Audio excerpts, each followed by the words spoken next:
할렐루야. 오늘 거룩한 주일, 부부 주일로 하나님께 예배드리기 위하여 이렇게 하나님 전에 나오신 여러분의 삶의 자리 가운데 하나님의 사랑과 은혜가 풍성하게 임함으로 여러분의 심령 가운데 참된 평안함과 기쁨이, 감사가 넘치시기를 주님의 이름으로 축복합니다. 우리 앞뒤 옆에 계신 분들과 함께 인사하겠습니다. 행복한 애용교회에 참 잘 오셨습니다. 하나님은 여러분을 사랑하십니다. 저도 여러분을 사랑합니다. 네, 감사합니다. 우리 교회표 빌립보서 2장 5절 말씀, 그리고 우리가 뽑은 올해의 말씀 우리 함께 외워보겠습니다. 너희 안에 이 마음을 품으라. 곧 그리스도 예수의 마음이니. 아멘. 우리가 뽑은 올해의 말씀 외웁니다.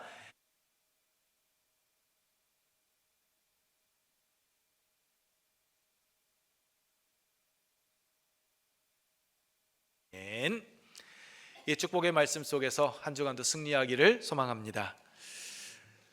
오는 5월 21일이 무슨 날이죠? 부부의 날입니다. 법정 기념일인 부부의 날입니다. 둘이 하나가 된다라는 의미에서 민간단체에서 1995년부터 그 부부의 날로 정하여 지켜오던 그때를 2007년 우리 정부에서 법정 기념일로 지정해서 지금은 지키고 있습니다.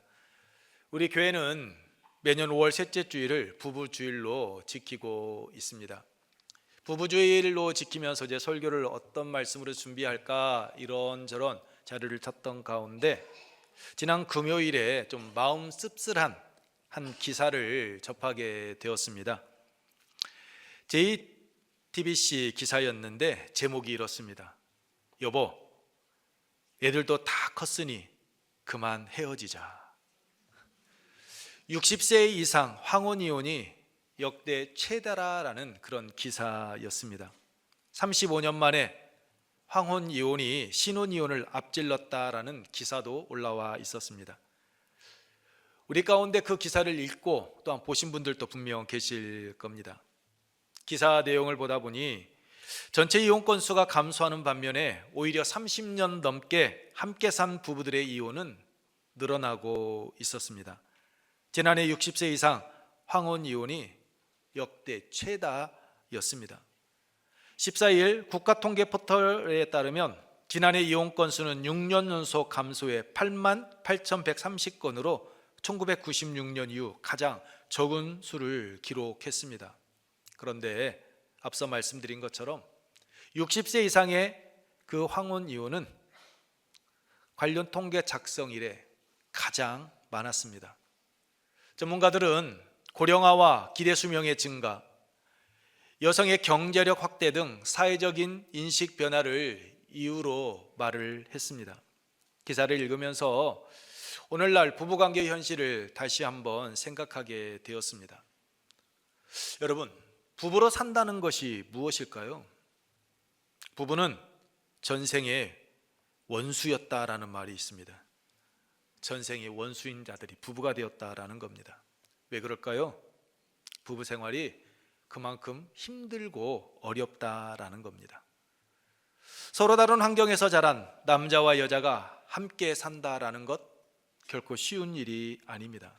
부부는 사랑만 가지고도 살 수 없고 서로를 향한 이해심이 깊다고 해서 부부관계를 끝까지 유지해 갈 수 있는 것도 아닙니다. 서로를 향한 배려와 희생, 용서와 인내가 있을 때만이 부부 생활을 이어갈 수가 있습니다. 제가 전에 섬겼던 교회 원로 장로님께서 보내주신 글인데 부부로 산다는 것이 무엇을 의미하는지 생각해보는 이야기였습니다. 조금 내용이 길지만 여러분들께 한번 읽어드리겠습니다. 결혼 30년 차인 이 부부는 하부 이혼을 했다. 결혼하고 살면서 항상 의견이 맞지 않아 부부싸움이 끊이지 않았다. 성격이 전혀 달랐던 두 사람은 아이가 아니었다면 진작에 갈라섰을 것이다. 자녀가 성인이 되고 결혼도 해서 더는 부모의 손길이 필요하지 않았다. 결국 이들은 의미 없는 싸움에 종지부를 찍고 서로 노년을 자유롭게 보내기 위해 이혼을 결정했다. 두 사람은 이혼 절차를 밟고 구청에서 나왔다. 그때 남자가 같이 저녁을 먹자는 말을 꺼냈다. 여자는 이혼해도 서로 철천지 원수가 아니고 어제까지 함께 먹었던 밥을 오늘이라고 같이 못 먹을 이유 없다는 생각에 같이 먹기로 했다. 식당에서 밥을 먹기 시작하자 종업원이 생선구이 한 접시를 가지고 왔다. 남자는 바로 생선 한 점을 집어 여자에게 주었다. 먹어. 당신이 제일 좋아하는 거잖아. 뜻밖의 여자는 눈시울을 붉히며 말했다. 당신은 항상 이래. 항상 자기가 옳고 너무 가부장적이야. 항상 자기가 결정하고 다른 사람 기분은 생각 안 하지? 결혼한 지 30년이나 됐는데 내가 제일 싫어하는 게 생선이란 걸 아직도 몰라? 이어서 남자가 목이 메어 말했다. 당신은 항상 당신을 생각하는 내 마음을 몰라. 나는 언제나 어떻게 하면 당신을 기쁘게 할 수 있을까 생각한단 말이야. 항상 당신에게 제일 좋은 것을 주고 싶었어. 내 마음 알아? 이처럼 서로 깊게 사랑했던 두 사람은 서로의 문제를 이해하기에 헤어졌다. 사랑이 문제일까? 아니면 결혼이 문제일까? 두 사람은 밥을 먹고 난 뒤 여자는 동쪽으로, 남자는 서쪽으로 각자의 길을 갔다. 그들은 서로 후회하게 될까봐 한 달 동안 서로 전하지 않기로 약속했다. 남자가 두 정거장을 지났을 때 핸드폰이 울렸다. 여자의 전화였다. 그는 망설이다 전화를 받지 않았다. 남자는 집에 돌아와 밤새워 뒤척이며 잠을 이루지 못했다. 배부 깊숙이 통증이 밀려와 그를 괴롭혔다. 남자는 계속 고민하다 결국 고통을 삼키며 갓 이혼한 아내에게 전화를 걸었다. 자신이 속으로 얼마나 후회하고 있는지 말해주고 싶었다. 하지만 아내는 전화를 받지 않았다. 다시 몇 번이나 계속 전화하니 결국 상대방이 전화를 받았다. 그런데 들려오는 것은 어떤 낯선 남자의 목소리였다. 여보세요? 남자는 마음이 무너지는 것 같았다. 헤어진 지 얼마나 되었다고 남자를 만나고 있다니. 울컥해서 전화를 끊으려 할 때 그 낯선 남자가 말했다. 실례합니다만 이 여자분 남편 되시나요? 핸드폰에 남편이라 돼 있네요. 네, 제가 남편입니다만 누구세요? 남자의 말에는 저기가 묻어났다. 저는 XX병원 의사인데요. 여기로 빨리 오셔야겠습니다. 부인께서 교통사고를 당하셔서 지금 응급처치 중입니다. 남자는 날벼락을 맞은 듯 놀라 쏜살같이 병원으로 달려갔다. 여자는 남자와 헤어지고 얼마 지나지 않아 멍하니 건널목을 건너다 차에 치인 것이었다. 그녀는 의식을 잃기 전 남자에게 전화했지만 남자는 받지 않았던 것이다. 의사 선생님, 제 아내 어떻게 된 건가요? 제발 좀 살려주세요. 무릎이라도 꿇으라면 꿇겠습니다. 남자는 이렇게 말하며 의사 앞에 무릎을 꿇었다. 의사는 황급히 남자를 일으키며 말했다. 최선을 다하는 중입니다. 지금 수술 중인데 머리에 심한 충격을 받아 깨어난다 해도 식물인간이 될 가능성이 큽니다. 마음의 준비를 하셔야겠습니다. 남자는 텅 빈 병원 복도에서 초조하게 왔다 갔다 하며 수술이 끝나기를 기다렸다. 만약 아내가 죽으면 나는 어쩌지? 어떻게 나라는 인간을 용서할 수 있을까라고 남자는 생각했다. 응급실에 불이 꺼지고 의사들이 무거운 표정으로 수술실에서 나와 남자에게 다가왔다. 최선을 다했지만 아내분은 내일 아침을 넘기지 못할 것 같습니다. 들어와서 보세요. 남자는 자신의 그 잘난 자존심 때문에 사랑하는 사람이 상처를 입고 죽게 됐다는 생각에 비통해하며 병실로 들어섰다. 침대에 누워있는 여자는 본래의 모습을 찾아볼 수 없을 만큼 눈과 입만 나온 채 얼굴이 온통 분대로 감겨 있었다. 마음이 찢어지는 듯했다. 남자는 침대 앞으로 다가가 말했다. 여보, 내가 늦었지. 말을 채 끝나기도 전에 눈물이 쏟아졌다. 여자의 손을 잡으려 할 때 남자는 놀랍게도 여자의 눈이 젖어 있는 것을 발견했다. 두 줄기 눈물이 붕대를 적셨다. 여자의 입술은 무엇인가를 말하고 싶은 것처럼 떨렸다. 남자는 급히 귀를 대고 희미한 소리를 들었다. 나는 당신이 만든 면이 좋았어. 그리고 나는 당신을. 말이 끝나지 않았는데 여자의 입은 움직이지 않았다. 여자는 이제 이 세상 공기로 숨을 쉴 수 없게 되었다. 남자는 더는 자신의 감정을 억누르지 못하고 펑펑 울었다. 눈물이 마를 정도로. 면? 아내가 아직도 그 면을 기억하다니. 그 긴 결혼 생활 동안 딱 한 번 아내가 아팠을 때 면 요리를 만들어 준 적이 있다. 하지만 정말 맛이 없던 면이다. 그것을 아내는 제일 맛있다고 기억하고 있었다. 남편이 해준 요리였기 때문이다. 한 달 후 남자는 집 정리를 하던 중 서랍에서 보험 증서를 발견했는데 가입일은 두 사람이 결혼한 날짜였고 수혜자는 남자였다. 사랑하는 남편, 당신이 이 보험 증서를 발견했을 때 나는 이 세상에 없을 거야. 우리가 어떻게 되든 이혼하든 아니면 하여튼 이것 하나만 알아도 당신을 사랑하는 내 마음은 항상 변함없었음을. 나는 떠나지만 이 보험금이 나 대신 당신을 잘 돌봐줄 거야. 내가 당신 옆에 있는 것처럼 말이야. 천국에서도 계속 당신을 사랑할게. 여기까지 읽고 남자는 눈물 범벅이 되었다. 아내는 죽는 그 순간에 남편에게 마지막으로 사랑해라고 말하고 싶었던 것이다 라는 글입니다. 사랑하는 성도 여러분, 우리가 살아가는 동안 배우자에게 사랑해라는 말 몇 번이나 더 할 수 있을까요? 영원히 내 곁에 있을 것 같지만 우리는 내일을 알지 못합니다.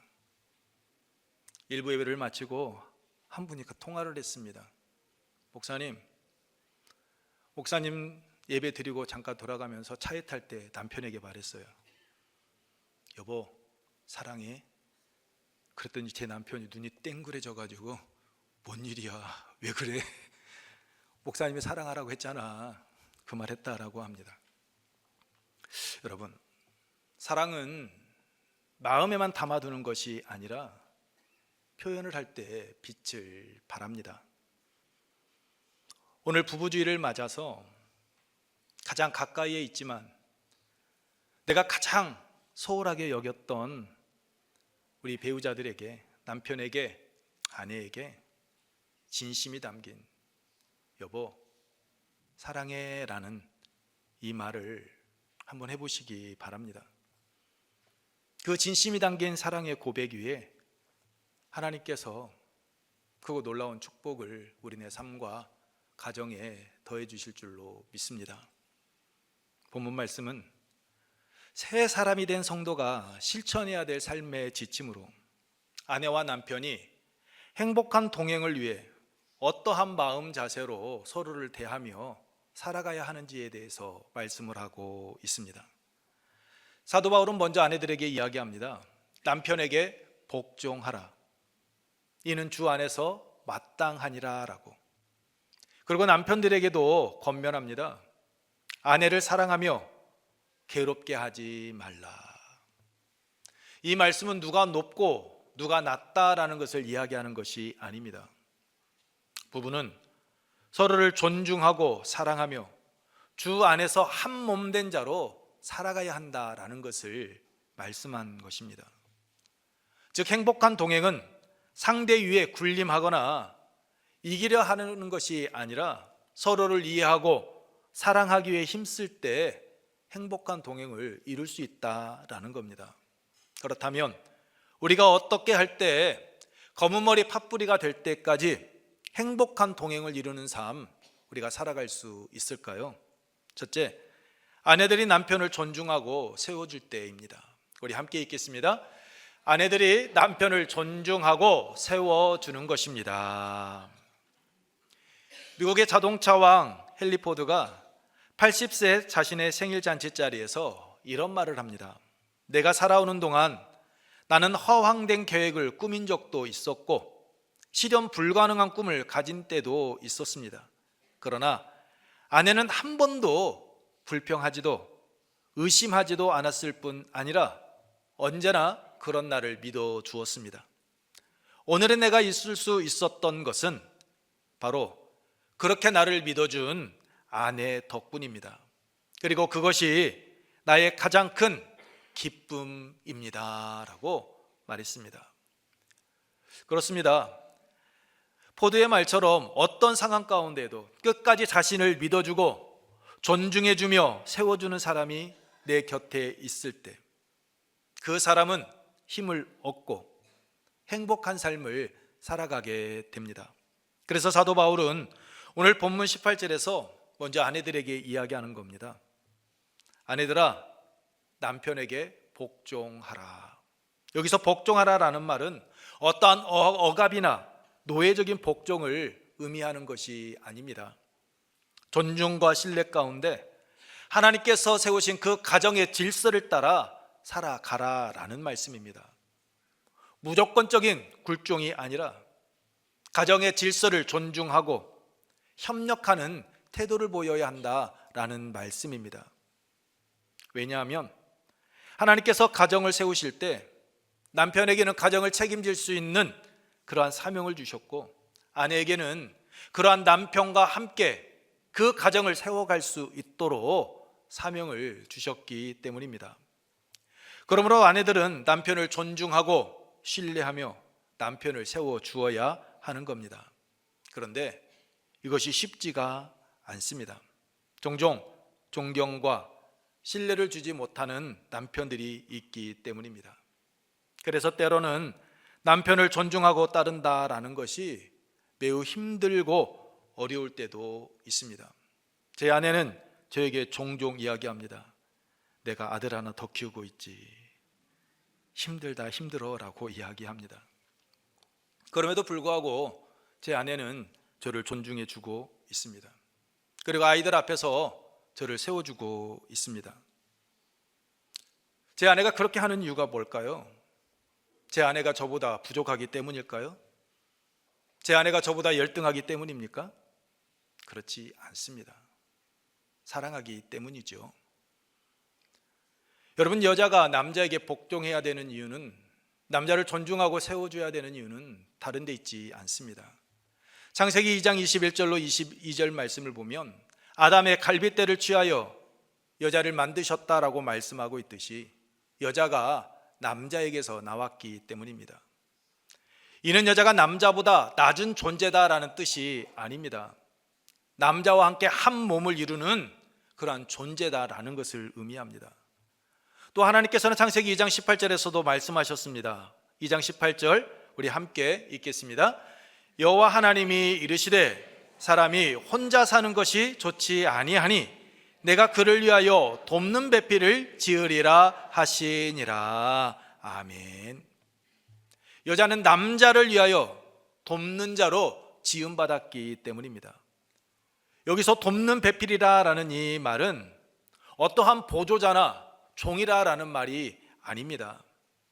함께 돕고 함께 세워가며 그 부족함을 채워주는 동역자라는 말씀입니다.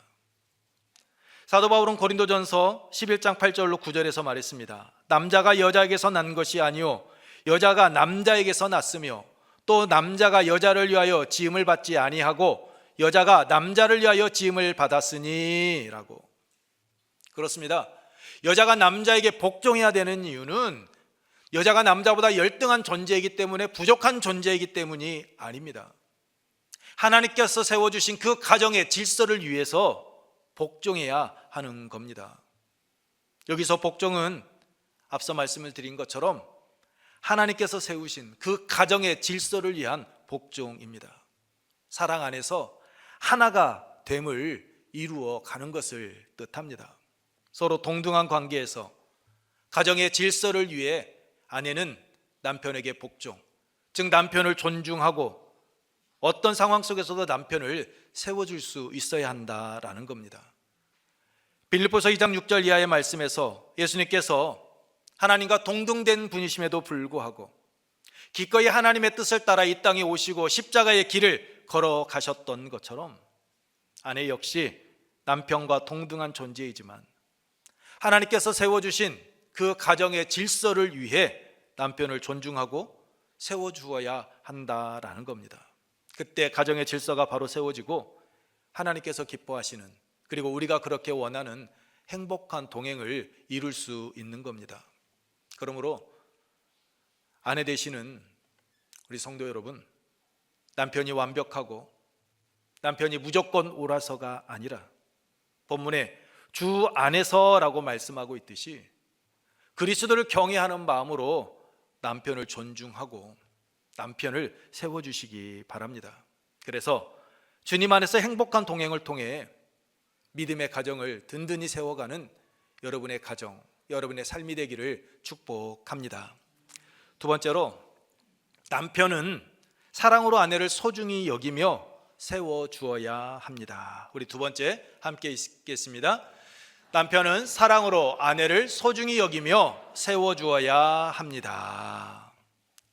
사도 바울은 19절에서 말합니다. 우리 함께 읽습니다. 19절입니다. 남편들아 아내를 사랑하며 괴롭게 하지 말라. 여기서 사랑하면은 아가파테라라는 단어를 쓰고 있습니다. 이 사랑은 단순한 감정적인 사랑이나 육체적인 사랑이 아닙니다. 상대방을 소중히 여기고 상대방이 잘 되기를 바라며 기꺼이 자기 자신을 희생하는, 내어주는 그 사랑을 의미합니다. 즉 남편이 아내를 사랑한다라는 것은 주님께서 우리에게 보여주신 것처럼 무조건적이어야 하고 자기 희생적인 사랑으로 아내를 귀하게 여기고 그 삶의 모든 영역이 잘 되기를 바라는 마음으로 사랑해야 한다라는 겁니다. 아내들에게 무조건적인 복종, 나 존중해줘, 당신이 나 세워줘야지, 이렇게 말을 해서는 안 된다라는 겁니다. 아내의 존중을 받기를 원하고 아내가 나를 세워주기를 원한다면 주님께서 나를 사랑하신 것처럼, 주님께서 우리에게 보여주신 것처럼 그렇게 나 자신을 내어놓을 수 있는, 희생할 수 있는 그 마음의 자세로 아내를 사랑해야 한다라는 겁니다. 부부의 사랑은 세상에서 말하는 그런 조건적인 사랑이 아니라 주님께서 우리에게 보여주신 그 아가페의 사랑 위에 세워져야 한다라는 겁니다. 그래서 사도 바울은 에베소서 5장 25절에서 아내를 향한 남편의 사랑을 이렇게 말을 했습니다. 우리 함께 읽겠습니다. 남편들아 아내 사랑하기를 그리스도께서 교회를 사랑하시고 그 교회를 위하여 자신을 주심같이 하라. 33절에서는 자기 자신을 사랑하듯이 아내를 사랑하라라고 말씀을 하고 있습니다. 그리스도께서 교회를 위하여 자신을 속죄 제물로 내어 주신 것처럼 너 자신이 너 자신을 사랑하는 것처럼 그렇게 아내를 사랑하라라고 그렇게 이야기하고 있습니다. 이런 이야기가 있습니다.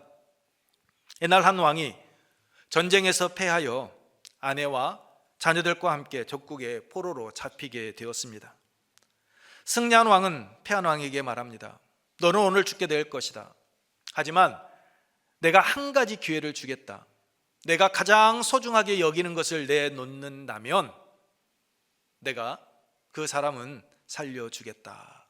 왕은 깊은 생각에 잠겼습니다. 그리고 말했습니다. 아내와 아이들이 있는 그 모습 보면서 제 아들을 살려주신다면 제 나라를 드리겠습니다. 그러자 다시 왕이 묻습니다. 그렇다면 내 아내를 살려준다면 무엇을 내놓겠느냐? 왕은 한참 동안 침묵하다가 조용하지만 그리고 단호하게 말합니다. 제 생명을 드리겠습니다. 그 말을 듣는 순간 왕이 놀라며 묻습니다. 왜 아들을 위해서는 나라를 내놓겠다 하고 아내를 위해서는 생명을 내놓겠다 하는가? 그러자 왕이 말합니다.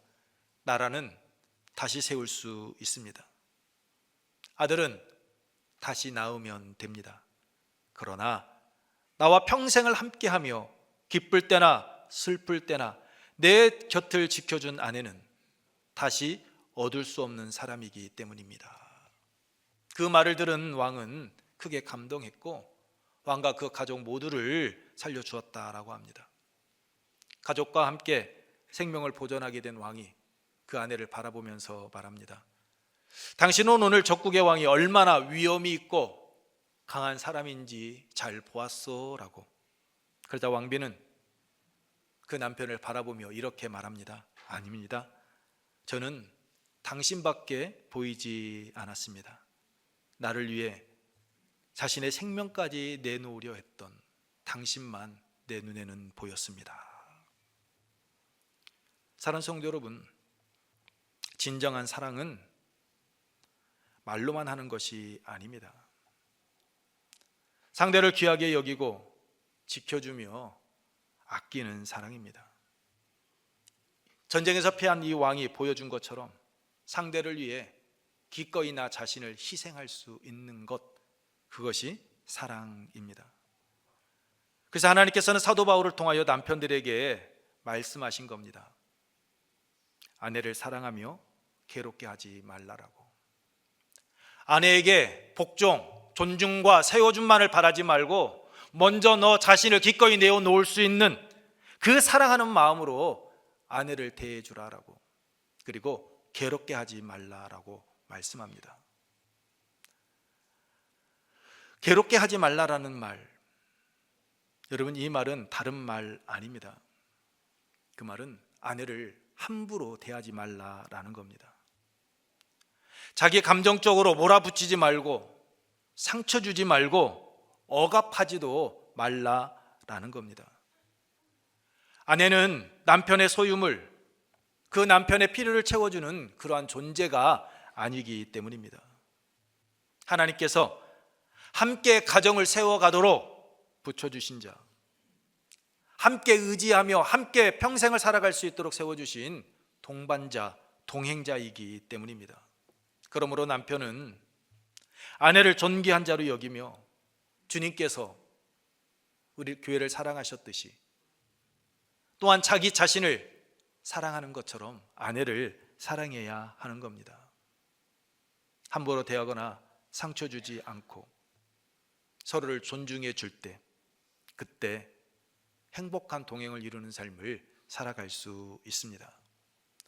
사랑하는 성도 여러분, 아내가 주 안에서 남편에게 복종, 순종하고 세워주며 따르는 것처럼 남편이 아내를 사랑하고 괴롭게 해서는 안 되는 이유, 그게 무엇일까요?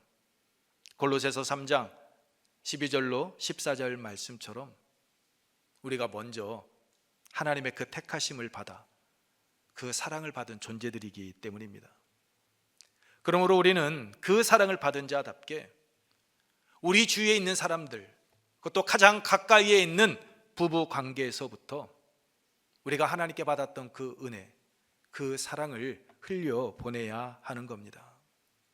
부부는 가장 사랑해야 되는 관계이지만 또한 가까이에 있기에, 또한 서로에게 대해 너무나도 익숙해지다 보니 너무나도 쉽게 상처를 주고 상처를 받는 관계입니다.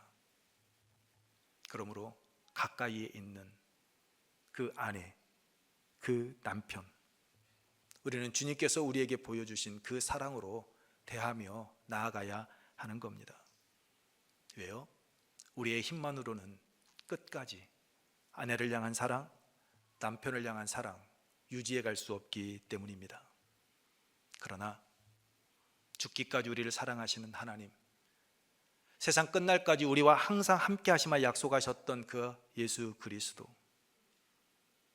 하나님과 주님께서 우리에게 보여주신 그 사랑이 우리 안에 충만하게 임할 때, 그때 우리는 우리의 남편을, 우리의 남편 아내를 존중하고 품고 용서하며 서로를 세워주는 행복한 동행을 이룰 수 있습니다. 주님께 받은 사랑으로 우리가 서로 사랑할 때 하나님께서 기뻐하시는, 우리가 그렇게 원하는 행복한 동행을 이룰 수 있습니다. 이 은혜가 오늘 여러분의 삶의 자리 가운데 임하기를 축복합니다. 말씀을 마치겠습니다. 사랑하는 성도 여러분, 부부는 하나님께서 사랑 안에서 한 몸 되게 하시고 평생 함께 걸어가도록 허락하신 소중한 동반자, 동행자입니다. 그러므로 서로를 이기려 하기보다 서로를 존중하고 사랑하며 우리는 서로를 세워주어야 합니다. 아내는 남편을 존중, 세워주며 남편은 아내를 그리스도의 사랑으로 소중하게 여기며 세워주어야 합니다. 우리가 하나님의 사랑을 먼저 받은 것처럼 그 사랑으로 서로를 품고 살아가야 합니다. 그때 우리는 주님 안에서 행복한 동행을 살아갈 수 있습니다. 이 은혜가 여러분의 삶, 여러분의 가정 가운데 풍성하게 임하고 그 은혜를 세상 가운데 흘려보내는 복의 통로가 되시기를 주님의 이름으로 축복합니다. 이 시간 우리 함께 찬양 후에 기도하도록 하겠습니다. 기도할 때 주님께서 우리를 사랑하신 것처럼 우리 부부가 서로 존중하고 사랑하며 세워주는 행복한 삶 살아가게 하옵소서라고, 주님 안에서 행복한 동행의 삶을 통하여 하나님의 사랑을 흘려보내는 복의 통로가 되고 끝까지 함께 걸어가는 믿음의 동반자 되게 하옵소서라고 우리 함께 찬양 후에 통성으로 기도하도록 하겠습니다.